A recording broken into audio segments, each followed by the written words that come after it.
It's over forever. Meri Brown finally got married. Kody Brown is crying. Sister Wives Season 19. In a stunning turn of events that has captured the attention of Sister Wives fans, Meri Brown has officially remarried. This unexpected yet empowering decision marks a new chapter in Meri's life, symbolizing healing, growth, and the deep human desire for companionship. For years, Meri was entangled in a complex and often painful relationship with Kody Brown, marked by emotional distance and unresolved issues. Her recent announcement comes as a surprise to many, especially given the public nature of her previous spiritual marriage to Cody. Yet, in hindsight, it seems like a natural progression for a woman who has consistently sought fulfillment and meaningful connection. Loneliness can have a profound impact on a person's well-being, and Meri's decision to remarry underscores the importance of love, companionship, and mutual respect. After enduring the heartbreak of separation and public scrutiny, she has chosen to prioritize her own happiness, something many fans applaud. Meanwhile, Kody Brown is reportedly devastated by the news. Having once been the patriarch of a plural family, Kody has seen most of his marriages crumble, prompting questions about his motives and emotional availability. His pattern of placing his own needs above those of his wives contributed to the eventual unraveling of the family dynamic. In contrast, Meri's new relationship highlights what a balanced, supportive partnership can look like. Adding to the buzz, Meri recently shared a lighthearted yet candid revelation about her past with Cody during an episode of her show Fridays with Friends, co-hosted by her best friend Jen Sullivan. With her usual humor, Meri recounted a bizarre and long-standing condition she developed during her honeymoon with Cody. While the condition was sometimes difficult, she explained that her resilience and sense of humor helped her manage it over the years. We'll know the truth in a little while, but not without knowing one thing first. He stood there, barely blinking, like the weight of his own son's death hadn't cracked a single piece of his pride. No memory. No story. Not even a pause to honor who Garrison truly was. While Janelle was breaking down at the Humane Society, clinging to memories of her son's gentle spirit and love for rescue cats, Cody was in Wyoming, rambling about old signs he used to sell, like grief was just another storyline he had to perform. And Robin? When she said it might be a sad day, it wasn't just cold. It was chilling. The room went still. The silence wasn't comforting, it screamed. It screamed emotional distance. So we have to ask, how did we get here? How did a man once surrounded by laughter, children, and the dream of plural love become so disconnected, so dismissive, so unapologetically self-absorbed? How did a family of nearly 24 unravel to the point that children are now grieving not only their brother, but a father who's still alive and choosing not to show up? This isn't just family drama anymore. It's a collapse of character playing out in real time. Hey everyone, I'm Mara, and welcome back to Next Gossip. If you've been watching the unraveling of the Brown family like I have, I want to hear your thoughts in the comments. Hit that like button and subscribe, because today we're going all the way in on what really happened to Kody Brown, how ego, favoritism, and emotional immaturity poisoned the family he once called a principal. In the early seasons of Sister Wives, Cody was a whirlwind. He bounced into scenes with a wild mop of curls, cracking dad jokes, loading up the van, preaching unity and community. He talked about fairness like it was gospel. He rotated time between wives, planned group activities, and sat the kids down for big talks. It was messy, but it felt sincere. That version of Cody? He's gone. Today, what we see is a man who looks like he's completely checked out. The energy is gone. The empathy is gone. Replaced by a defensive, hollow shell who seems more interested in protecting his pride than repairing relationships.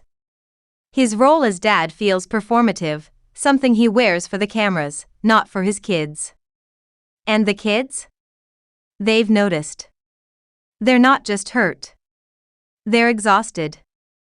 They're done pretending. Take Gabe and Garrison. These weren't rebellious teens, they were sons who wanted a relationship with their father. Garrison, in particular, had built his own life. He served in the National Guard, bought a home, had plans. But what he didn't have was a father who saw him. In the seasons leading to his tragic death, Cody often mentioned Garrison only to criticize. He called him insubordinate, jealous, disloyal. But jealous of what? Of a father who refused to engage? Then there's Gabriel. Sensitive, sweet Gabe. Who can forget the moment he tearfully recalled trying to call his dad on his birthday, only to be coldly brushed off, mid-pandemic, with no happy birthday, no warmth, just silence. Gabe couldn't even speak through the pain in that interview. And still, Cody didn't flinch. And Savannah? She hasn't spoken to her dad in over a year. Cody admitted it and shrugged. No urgency. No plan to make it right. Just detachment. As if the burden of reconciliation belongs to the child, not the parent. Maddie, the oldest daughter, hasn't stayed silent either. On social media, she's voiced what many have felt. The favoritism, the hypocrisy, the emotional abandonment. She sees the pattern. She lived it. Then came the memorial episode. A family torn apart gathered to mourn Garrison. Eyes swollen, voices trembling, memories pouring out.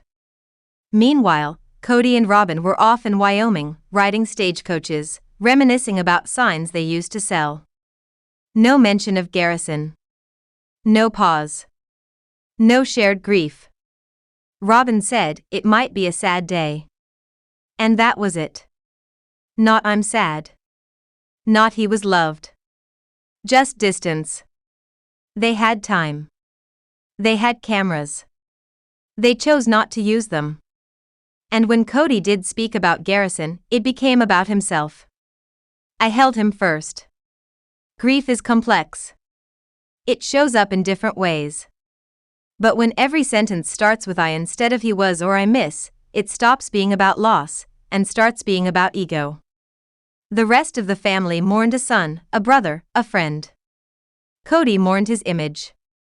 His idea of himself as a father, not the reality. And we can't talk about this without talking about Robin. Her role in the family's fracture isn't loud, but it's insidious.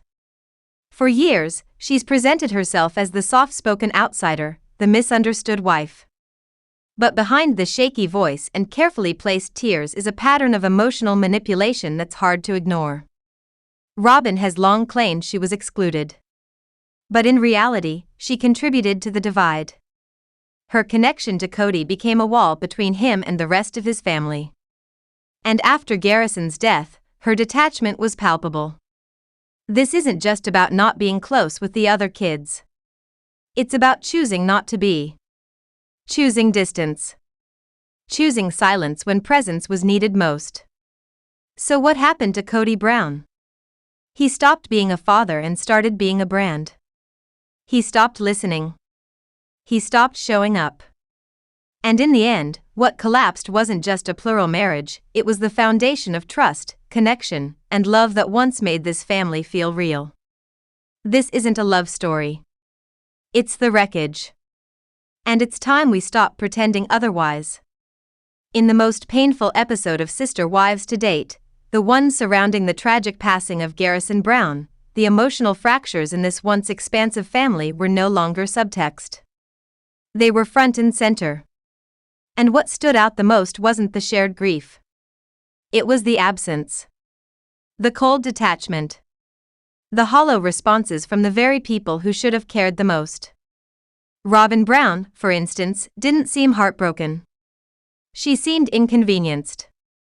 Her words were mechanical, her demeanor stiff. She referred to Garrison's funeral as a sad day, not I'm devastated, not I can't believe we lost him. Just sad. No shared memories, no tears, no visible pain. Not even a flicker of recognition that Garrison was part of her family too. And then there's Cody. While Janelle was barely holding herself together at the Humane Society, remembering her son's love for rescue animals, Cody was in Wyoming, talking about the signs he used to sell. He wasn't present, not emotionally, not physically, not even narratively. It was as if grief was just another inconvenience. Something to mention, not feel. The children who were forgotten. Garrison wasn't some peripheral character in this family. He was loved. He was funny. He served in the National Guard. He bought his own house. He tried, really tried, to maintain a relationship with his father. And yet, Cody met him with coldness. Accusations. Distance. Even in death, Cody failed to honor the complexity of Garrison's life. His words weren't about who Garrison was. They were about how he felt holding him as a baby. Always about him. Never about the son he lost. And Garrison wasn't the only one. Gabriel, the sweet, sensitive Gabe, broke down in front of cameras recounting the day he tried to call Cody on his birthday during COVID, only to be brushed off. No birthday wishes. No warmth. Just a cold dismissal. He cried on camera. And Cody? He shrugged it off. No apology. No self-reflection. Just more defensiveness. Savannah hasn't spoken to her father in over a year. And Cody knew that. He acknowledged it and, once again, shrugged. No urgency. No sorrow. Just detachment. Maddie, meanwhile, has taken to social media to speak the truth. She's called out the favoritism. The emotional neglect. The hypocrisy. She's done pretending. And through all this, Robin remained silent. Her children, especially Aurora and Brianna, who grew up with Garrison, offered no public words, no visible grief. No acknowledgement of the pain shared by their siblings. That silence was deafening. The Robin effect. Robin has long positioned herself as the misunderstood, soft-spoken wife who just wants peace. But behind that narrative lies something more damaging, emotional manipulation through withdrawal. While she has cried many tears on camera, where were they for Garrison? Where was her heart when this family needed to mourn as one? Robin doesn't need to shout to control Cody. She whispers. She withdraws. And Cody follows. The more she expressed feeling unsafe, the more Cody turned against his other children. One by one, they were labeled disrespectful, disloyal, or narcissistic. And now, only Robin and her children remain in Cody's inner circle.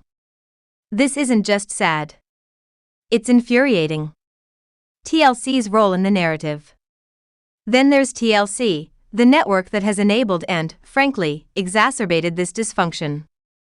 Instead of giving space to the real grief, the real story, they chose to center the most emotionally absent people in the family.